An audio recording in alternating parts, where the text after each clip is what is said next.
Good evening, President Picard, Governor Ana, and of course the husband, uh, Congressman Ray, Mayor James, Mayor Jopen, Rosette, Miss Sally, Susan.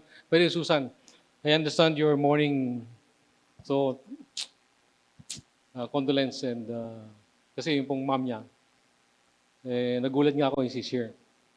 And yeah, ay tatay.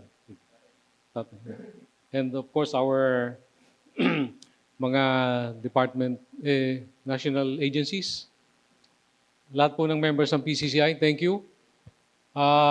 Natutuwa po ako kasi we are feeling the vibrance of our business community. Nag-uumpisa na daw po. As a matter of fact, last December, we had a problem with the ports. Nagkabuhol-buhol po. Kasi we have so many Marinduqueños na umuwi. Parang we have something like 50,000 who came over and alam niyo naman ang capacity ng pier namin. Kaya that's one reason also na I try to come out with the fastest solution with the PPA.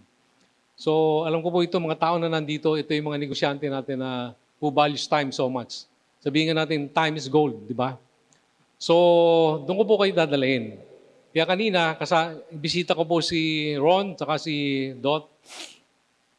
Naibahagi ko na sa kanila what we are trying to do now para ang ating negosyo dito sa Marinduque lalong bumilis. Unang-una nga, gusto natin, mabibilis ng mabiyahe rito sa atin. Kaya yung sa problema natin sa pier, which is Dalahican and Balanacan, siguro po nakita niyo sa social media na yung last RDC namin, last RDC meeting, Regional Development Council po, ng December, nakapaglatag kami ng proposal, gumawa tayo ng diamond route natin. I wonder if ilan na po ang nakakarinig sa inyo rito yung diamond route na tinutulak natin sa Regional Development Council. These are the ports na kung saan ang pipiliin po natin babiyahe dyan, sir, yun namang mga mabibilis na. Kasi kami po rito sa Marinduque, we've been suffering all this year yung mabagal na biyahe. 3 hours, swerte na kapag nagkameron ng 2.5 hours. Kaya yung proposal namin na ilalagay naming mga ports from Batangas, dadaan po ng Marinduque, Romblon, going to Mindoro and back to Batangas, parang circular route po yan Na yung 4 na governor natin, actually 5 po kami, including, of course, Governor Ami, and Governor Triña ng Romblon, si Governor Bons, Governor Gadiano, they're already on board. Napirmahan na po namin yun, na-endorse na natin sa RDC. Ang inihingi po natin sa gobyerno, para sabihin natin, yun naman mga bago ng barko, yung mga bago ng roro, para naman tayo mga taga Marinduque or tayo mga Pilipino makatikim ng world-class travel. Kung mapupuna po ninyo, marami na sa inyo, alam ko, nakapag-travel kayo sa abroad. Yung ganong distansya natin na from Lucena lang to Balanacan. Imagine, Texas, swerte kayo kanina, boss, naka-fast craft yata kayo, 1.5. Comparatively, yun lang mga katabi natin, yung Singapore to Batam Island, that's only 45 minutes to 50, wala pang 1 hour And if you've been to Hong Kong and Macau, sabagay talagang mabibilis na yun. That's 45 miles, pero talagang yung mga, hydrofoil and everything. Hindi naman po natin yung gano'n ang hinahanap. Ang hinahanap lang natin, makabiyahe tayo ng mabilis because time is money, di po ba? Lalong-lalo sa inyong negosyante. For instance, yung mga may truck sa inyo, imagine, papasakayin natin sa Balanacan, pupunta ng Lucena, minsan nakatenga sa Balanacan, ang tagal bago po makabalik. Parang you need, I don't know, maybe 2 araw o 1 gabi para maka-turn over ang truck. Pero kung mabilis ang mga bumabiyahe natin na roro, let's say, nakuha natin ng 1.5 hours lang. Tapos connecting pati yung ating expressway. Dapat din, ginagawa na nga po yan, pero sad to say, yung expressway natin, atrasado na rin I think it will come out baka 2027 or 2028 pa yung bagong connect dun sa SLEX. Pero kung tutusin, kapag nangyari na lahat yan, within a day, pwedeng bumalik ka. Umalis ka rito sa Marinduque in the morning, let's say 6 hours. By noontime, you're in Manila, you do your, whatever the business you're doing, di ba? Nagbangko ka na, namili ka na.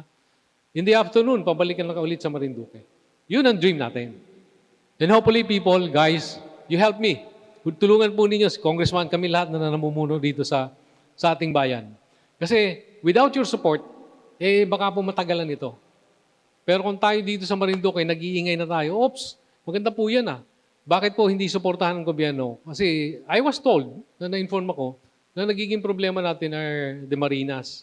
Kasi sila yung nagbibigay ng permit. For instance, ma'am, meron kang barko. Pag babiyahe ka na sila, nagbibigay siya ng permit. Imagine, yung nangyari dun sa Basilan. Di ba na-disgrasya yung Roro? Ilan ang namatay? 18. And natatandaan ko pa, yung Allison na yun, galing na dito sa Marinduque. That's a 31-year-old vessel, sir. Imagine. So kung pwede sana, at least hingin din natin sa Marina, kasi pag naman kayo nagbibigay ng mga approval dun sa mga barko, mga na bumabiyahe rito, yun namang mabibilis na, at saka yung medyo sariwa naman, ma'am, no? Imagine kung 31 years old na yung barko mo, tapos babiyahe dito sa atin, kailan pa tayo makakalasap ng magandang biyahe? Di ba? So, nasa sa inyo po mga kamayan. Tulong-tulong tayo na kalampugin natin yung nasa taas. Kasi yan naman ngayon po, hindi naman yan mga bingi. Lalo na kapag maingay, maraming humihingi ng sabihin natin ganitong solusyon. Definitely, binibigay po nila yan. So, that's one. And before I go to my speech, ito po ewan ko kung sinong gumawa nito. Alright, isang magandang gabi sa inyong lahat. Isang malaking karangalan at kagalakan para sa akin ang magpaabot aking mainit na pagbati sa mga opisyal at miyembro ng Philippine Chamber of Commerce and Industry, PCCI Marinduque Chapter, sa inyong induction ceremony ngayong gabi. Mula sa aking puso, pinabati ko ang mga bagong halal na opisyal ng PCCI Marinduque sa pangunguna ng inyong Pangulo, si Ginang Mary Rose Prieto Sota. Ang pagkakahalal sa inyo ay malinaw na patunay ng tiwala at kumpiyansa ng inyong mga kasamahan sa inyong kakayahan. Pananaw at dedikasyon na itaguyod ang interes ng ating lokal na komunidad ng negosyo. Naniniwala ako na sa ilalim ng inyong pamumuno, lalong titibay ang inyong organisasyon at magiging handang tumugon sa mga pangangailangan ng ating mga negosyante at pamumunuan dito sa ating lalawigan. Lubos na pinahahalagahan ng pamahalaang panlalawigan ng Marinduque ang PCCI bilang isang mahalagang katuwang sa pag-unlad. Napakalaki ng inyong papel sa pagpapalakas ng ating lokal na ekonomiya, pagsuporta sa mga maliliit na negosyo, our MSMEs, at ekonomiya, at paglikha ng kapaligirang hitik sa inobasyon at tapat na pagninegosyo. Ang inyong pakikipagtulungan sa gobyerno ay isang malaking ambag sa paglikha ng trabaho at patuloy na paglago ng ating lalawigan. Naniniwala tayo na ang tunay na progreso ay nakakamit lamang kapag ang pamahalaan at ang pribadong sektor ay magkatuwang. Dahil dito, aktibong isinusulong ng ating pamahalang panlalawigan ang mga proyektong layuning palakasin ang ating mga negosyante at pagandahin ang takbo ng pagninegosyo sa Marinduque. Isa sa ating mga prioridad ay ang pagresolve ng matagal ng problema sa kuryente. Tama po, this has been going on for the last 15 years. Alam naman natin ang masahan at abot-kayang kuryente ang pundasyon para lumago ang mga negosyo at magkaroon ng kumpiyansa ang mga investor. Paano po tayo maglalagay ng mga gandang restaurant kung namamatayan tayo, nasisira yung ating pagkain sa mga freezers and everything? Paano mag-enjoy ang ating mga bisita kung, we cannot serve food na inahanap ng ating mga turista na, alam mo na, hindi na po yung mga used to be, we value so much yung mga backpacker, pero mas maganda po ngayon yung talagang may mga lifestyle na ng mga bisita. Na hindi naman po natin pinagdadamot. Gusto lang po natin yung talagang tutulong sa ating ikaunlad. Yung kapag tumigil dito sa Marinduque, easily, kahit na gumastos man lang sila $100, $500 in a week, malaking bagay na po sa atin yan. Yung Governor Ana, di ba? I've been in Palawan for so long, Puerto Princesa. Kitang-kita ko po yun pag ano nyo ron nung paano ko umasenso dun sa pagdami ng mga turista nyo. Kinagagala ko ring ibahagi na mayroon na tayong mga konkretong hakbang na ginawa upang tugunin ito. Dahil dito, marami ng mga mamumuhunan ang bumisita sa ating lalawigan. Recently po, mayroon tayong mga bisitang Koreano. na gusto nga mag-offer ng mga solar grid, microgrid. Ang inaano ko lang sa kanila, if you're going to propose something to us direkta, gusto ko sana kayo meron ng endorsement ng inyong mga embassies. For instance, if you're Korean, Korean embassy. If you're Singaporean, Singaporean embassy. Para po mabilis. Kasi alam po ninyo, hindi naman lahat ng pupunta rito mag-offer sa atin, antimano, meron kaagad nangyayari, good kaagad. Kasi kung meron silang endorsement galing sa mga embassies nila, lesser ang ating di ba, due diligence. Kapag tinanggap natin ang tinanggap yan, mamaya-maya, nakakatakot po kasi yung mangyari na nakapirma tayo ng kontrata, then they don't deliver. Tatagalan. Titengayin ka lang. Siguro nabalitaan naman nyo, sir, di ba? Meron kumuha ng kontrata pagkalaki-laki, hindi naman na-deliver. Something like that. Iniiwasan na po natin yan.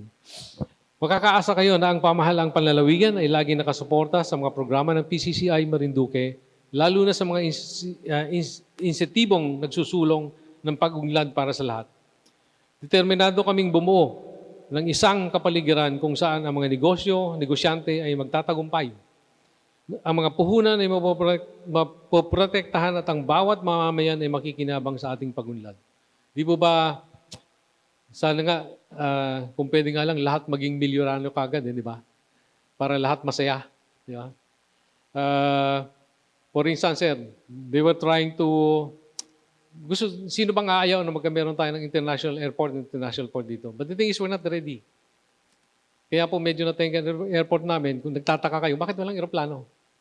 Kasi po, ang destination nila, gusto nilang gawing international airport.